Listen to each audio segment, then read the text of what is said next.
የተከናወኑትን ነገሮች የመቀየር ጉልበት የለንም፣ በፍጹም የለንም። ግን አብዛኞቻችን እነዛ ነገሮች ውስጥ ነው ያለነው። አም ቴሊንግ ዩ እኔ በጣም በሱ ነገር አልፌያለሁ ለረጅም ጊዜ።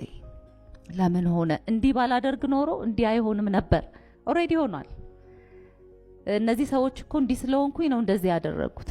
በተለይ ራሴን በቃ እኔ ይሄኛውን ነገር በዚህ ሰዓቱ ይሄን ያህል ልረዳ ይገባ ነበር፣ ሊገባኝ ይገባ ነበር፣ እንደዚህ አይነት ዋጋ መክፈል አልነበረብኝም። ማአት ነገሮችል ነበር። ቱ ዘ ፖይንት አባቴን ማዳን ነበረብኝ። ምንም ባደርግ ኖሮ አላድነውም ነበር። ምንም ባደርግ ካደረኩት በላይም ባደርግ ኖሮ ግን that's how የኛ አይምሮ የሂውማን አይምሮ ፕሮግራም ተደርገናል። ቢሆን ኖሮ ባደርግ ኖሮ ቢሆን ኖሮ ለረጅም ጊዜ ራሴን ቀጥቼው ነበር። ቀድሜ አባቴ መታመሙን ባውቅ ኖሮ፣ ቀድሜ ብደርስለት ኖሮ፣ ወይ ራሴን አመመ ሆዴን አመመ ያለቀን ያኔ ባውቅ ኖሮ እኮ ጉበት በሽታ እንደሆነ እንዲህ ላደርግለት እችል ነበር እያልኩ ያሳለፍኳቸው ጊዜያቶች ማመን ነው የሚያቅታችሁ። በፐርሰናል ላይፌም እንደዛ እንዲህ ባላደርግ ኖሮ አይፈጠርም ነበር፣ ወይም ባላደርግ ኖሮ ባላደርግ ኖሮ ሁለቱም አይጠቅምም።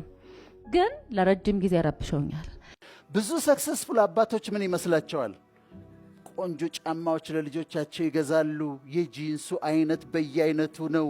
አይፓዱ፣ አይፎኑ፣ ፕሮማክስ ነው የሚገዛላቸው ለልጆቻቸው።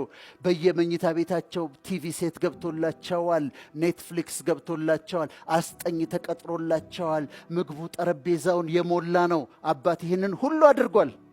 እሱ ግን የለም ቤት ውስጥ። እሱ ምን ይመስለዋል? ሁሉ እንደሰጣቸው 50% አልሰጣቸውም። እነሱ አባታቸውን ይፈልጉታል። ከሱ ጋር መላፋት ይፈልጋሉ፣ መጫወት ይፈልጋሉ፣ ማውራት ይፈልጋሉ። 18 ዓመት ከሞላቸው በኋላ ሊቀጣቸው ዲሲፕሊን ሊያረጋቸው ሲል ዞር በል ይሉታል። ወይም እንደኛ እንደ ሐረር ልጆች ቦለበል ይሉታል። ዞር በል ወደዛ ይሉታል። ለምን ያልነበረም he was not there። ለእናንተ ብዬ እኮ ነው ያንን እንዲህ ሳረግ አንተ አልነበርክም፣ የት ነበርክ አንተ ይሉታል።